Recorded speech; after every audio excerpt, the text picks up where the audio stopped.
OTT cinema மட்டும் கிடையாது. மறுபடியும் எது கம்மியானாலும் சினிமா தான் காரணம் சொல்லாதீங்க. சினிமா ஒரு ஆர்ட் ஃபார்மு, அதே மாதிரி வாசிப்பு முக்கியமானது. சினிமா தான் காரணம் சொல்கிறது ரொம்ப ஏற்றுக்க முடியாது.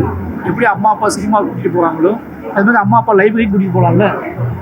ஒரு படம் வந்து அம்மா அப்பா வந்து குழந்தைங்கள சினிமா கூட்டிகிட்டு போகிறாங்கல்ல, அதே மாதிரி அதே அம்மா அப்பா பையனை வந்து லைப்ரரி கூட்டிகிட்டு போகலாம்ல. அந்த மாதிரி அம்மா அப்பாக்கள் தான் வந்து என்ன சொல்கிறது, பிள்ளைங்களோட வாசிப்பை, பிள்ளைங்களுக்கான புத்தக பழக்கத்தை வந்து அம்மா அப்பாக்கள் வந்து உறுதி பண்ணணும். ஏன்னா வீட்டில் புத்தகங்கள் இருந்தால் தான் அம்மா அப்பாக்கள் வாசிக்க ஆரம்பித்தாதான்.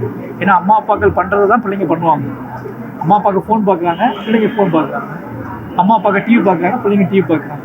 அம்மா அப்பா தேட்டருக்கு போவாங்க, பிள்ளைங்க தேட்டருக்கு போவாங்க. அதேமாதிரி அம்மா அப்பாக்கள் வாசிக்க ஆரம்பித்தாங்கன்னா, வீட்டில் பெரியவங்க வாசிக்க ஆரம்பித்தாங்கன்னா குழந்தைங்களுக்கு அதை பார்த்து வாசிக்க பழக்கம் வரும். அதனால் எப்படி தேட்டருக்கு போகிறோமோ, எப்படி பார்க்குக்கு போகிறோமோ, எப்படி வந்து நம்ம கோயிலுக்கு போகிறோமோ, அது மாதிரி அம்மா அப்பாக்கள் தன் குழந்தைகளோட லைப்ரரிக்கு போய் வர பழக்கத்தை உண்டாக்குனாங்கன்னா வாசிப்பு மேம்பட முடியும்.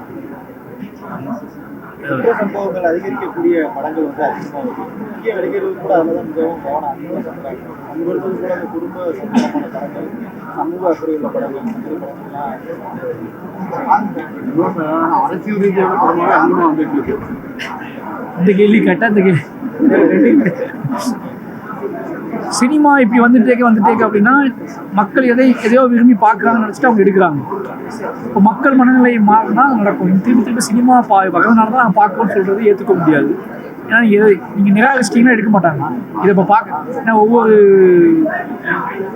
திரைப்படமும் மக்களை நம்பி எதை மக்கள் அதிகமாக பார்க்குறாங்கன்னு நினச்சி தான் அந்த படம் எடுக்கிறாங்க. இப்போ மக்கள் மனநிலை மாறுச்சு அப்படின்னா சினிமாவும் எடுக்கிற மனநிலையாக அவங்களும் மக்களோட சேர்ந்தான மக்கள் தான் எடுக்கிறாங்க. அதுவும் மாறும்னு நினைக்கிறாங்க. இப்போ மக்கள் தொடர்ந்து என்ன மாதிரி படங்களை ஆதரிக்கிறாங்க, என்ன மாதிரியான அவங்களோட என்ன சொல்கிறது, அவங்களோட சிந்திக்கிற திறன் எப்படி மாறுச்சு அப்படின்னா சினிமா மாறும். நீ திருப்பி சினிமாக்காரங்க அவங்க எடுக்கிறாங்கன்னு சொல்கிறது நியாயமற்றதாக கிடையாது. அதை நிறைய விரும்பி பார்க்குறாங்க அப்படின்னா அவங்க எடுக்கிறாங்க.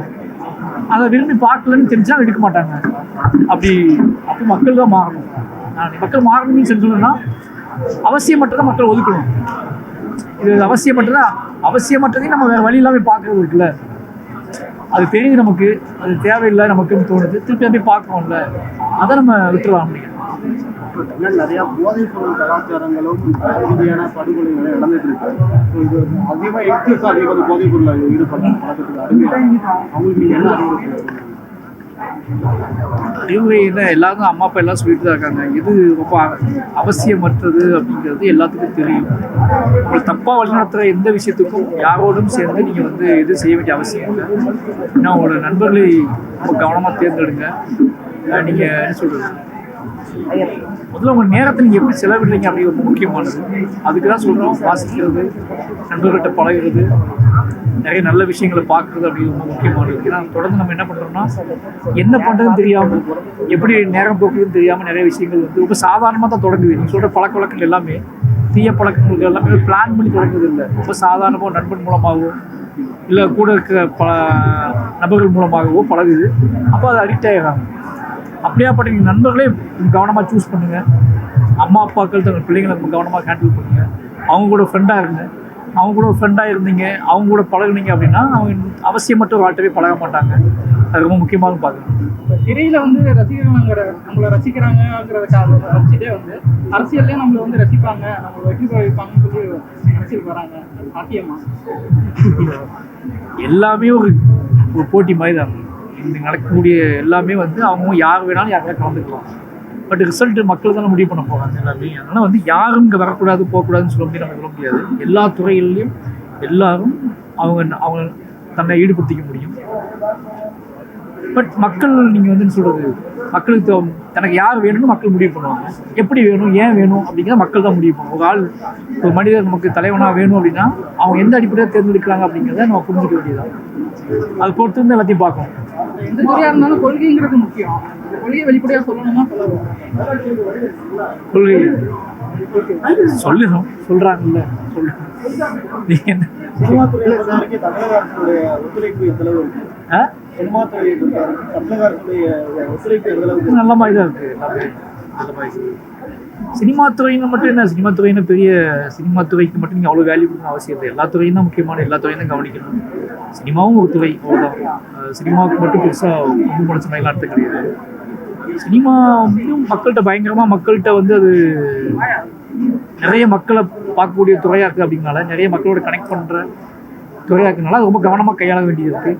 அது இன்னும் சொல்லப்போனால் நம்ம இன்னும் அதிகமாக நம்ம வந்து சினிமாவுக்கு பில்டப் தான் கொடுப்போம். க்ரௌடு சினிமாவுக்கு வந்து சினிமானா அப்படி இப்படி தான் யோசிக்கிறோம். அது மக்களுக்கு பயன்படக்கூடிய ஒரு முக்கியமான விஷயமா பார்க்கப்பட்டுச்சுன்னா அது நல்ல விஷயமா மாறும். ஏன்னா நிறைய மக்கள் சினிமா தான் பார்க்குறாங்க அப்படிங்கிறதுனால அந்த சினிமாவை நம்ம சரியாக கையாள வேண்டிய கட்டாயம் இருக்குது. நிறைய மக்கள் பார்க்குறாங்க அப்படிங்கிறதுக்காக நம்ம அந்த சினிமா வந்து ரொம்ப வேற மாதிரி பார்க்குவோம். அது என்ன வந்தாலும் அசாத்தியமாக பார்க்குவோம். அது எப்படி காமிச்சாலும் அதை அவங்க நெகட்டிவாக இருந்தாலும் சரி, பாசிட்டிவாக இருந்தாலும் சரி, அந்த ஆளுக்கு மரியாதை கொடுக்கணும். எந்த அடிப்படையில் செய்யணும், சினிமாங்கிறது ஒரு பயங்கரமான ஒரு மீடியம். என்ன மீடியம்னா ஒரு மக்கள்கிட்ட பயங்கர க்ளோஸ்லியாக இருக்கக்கூடிய ஒரு மீடியம்.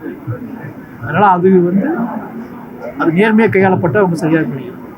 நீங்க அரசியலுக்கு வர வாய்ப்புகள் ஆதரவு கொடுக்குறீங்களா? நான் அரசியல்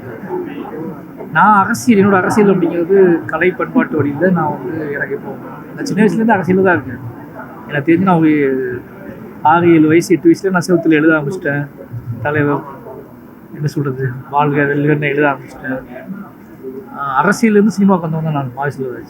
அரசியலை விட்டுட்டு சினிமாவுக்கு வந்தவங்க தான் மாறி சொல்லுவேன். ஏன் சினிமாவுக்கு வந்தேன் அப்படின்னா அனைத்து இழப்புகள், வழிகள், துரோகங்கள் இதெல்லாம் பார்த்துட்டு தான்.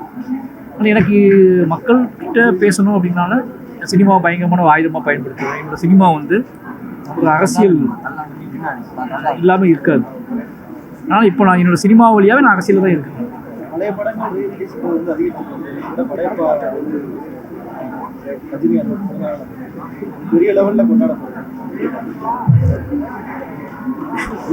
இது எப்படி பார்க்குறதுன்னு தெரியல. நான் என்ன சொல்கிறது, படங்கள் தேட்டரில் ஓட்டால் பார்க்க போவாங்க. என்ன படமாக இருந்தானே அது மக்களுக்கு பிடிச்ச படம் இருந்துச்சு, தேட்டரில் இருந்துச்சுன்னா பார்க்க போவாங்க. அது பழைய படங்கள்னா நம்ம வீட்டில் டிவியில் பார்ப்போம்ல. முன்னாடி டிவி மட்டும் இருக்கும்போது நம்ம வந்து என்ன பண்ணுவாங்கன்னா போட்ட படமே போடுவாங்க, நம்ம பார்த்துட்டே இருப்போம்ல.